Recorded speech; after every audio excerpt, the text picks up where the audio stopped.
Le saviez-vous? Pendant les premières années du primaire, l'enfant va passer la majorité de sa journée à faire des activités qui impliquent ses mains, que ce soit pour apprendre, jouer ou faire des activités de la vie quotidienne comme manger ou s'habiller. Ainsi, avoir une bonne motricité fine est définitivement un atout une fois que l'enfant est à l'école.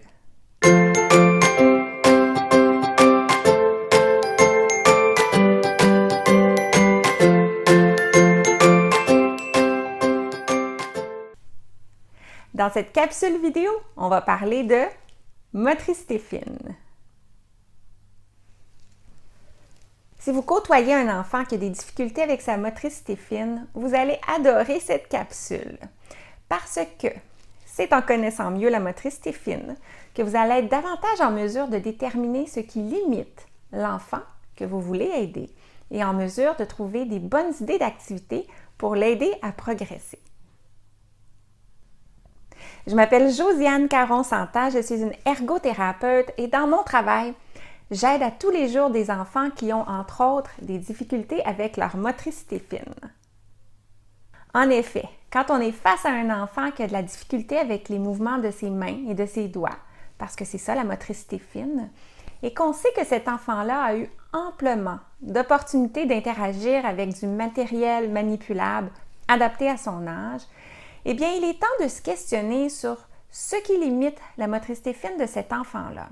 Parce que simplement pratiquer davantage n'importe quelle activité qui se fait avec les mains n'est pas toujours ce qui va être suffisant pour l'aider à progresser suffisamment à court terme.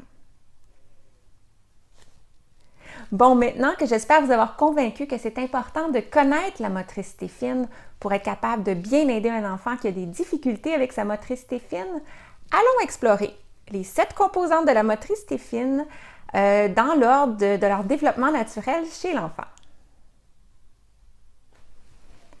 L'approche réfère surtout à l'extension du bras dans la direction de l'objet, mais aussi à la préparation de la main pour prendre l'objet. Alors ici, on aurait une approche qui semblerait assez bonne versus une approche qui serait moins bien ajustée à la dimension de l'objet.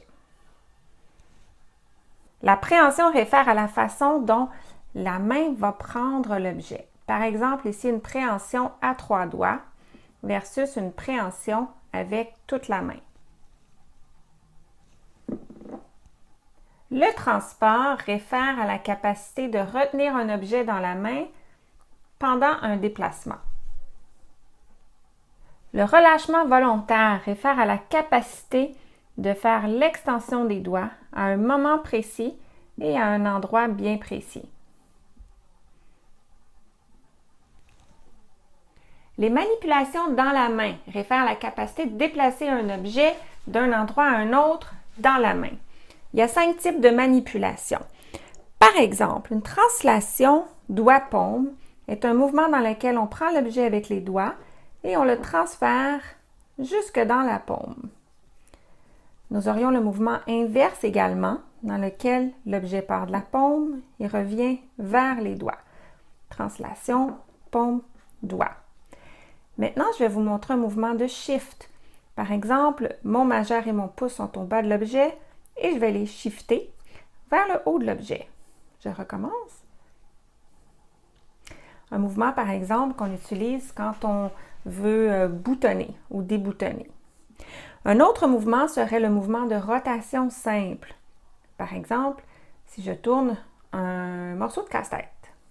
Et il y aura un mouvement de rotation complexe où là, j'ai davantage de mouvements de doigts dans laquelle je fais faire une rotation 360 degrés à mon objet.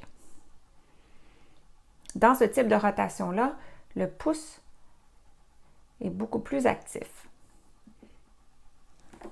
Maintenant, parlons des habiletés bimanuelles, de la coordination des 2 mains. Il y a 3 niveaux de coordination des 2 mains. Le premier niveau est une action symétrique.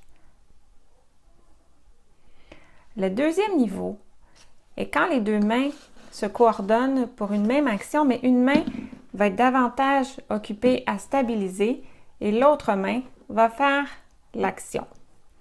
Le troisième niveau, c'est quand les 2 mains agissent d'une façon complémentaire. pour accomplir une même tâche. Mes deux mains travaillent ensemble ici, mais ne font pas la même chose. Voilà, elles ont bien travaillé ensemble pour faire la tâche. La dernière composante et la plus mature de la motricité fine est la capacité d'utiliser un outil. Par exemple, maintenant, mon objet va devenir un outil pour accomplir une autre tâche.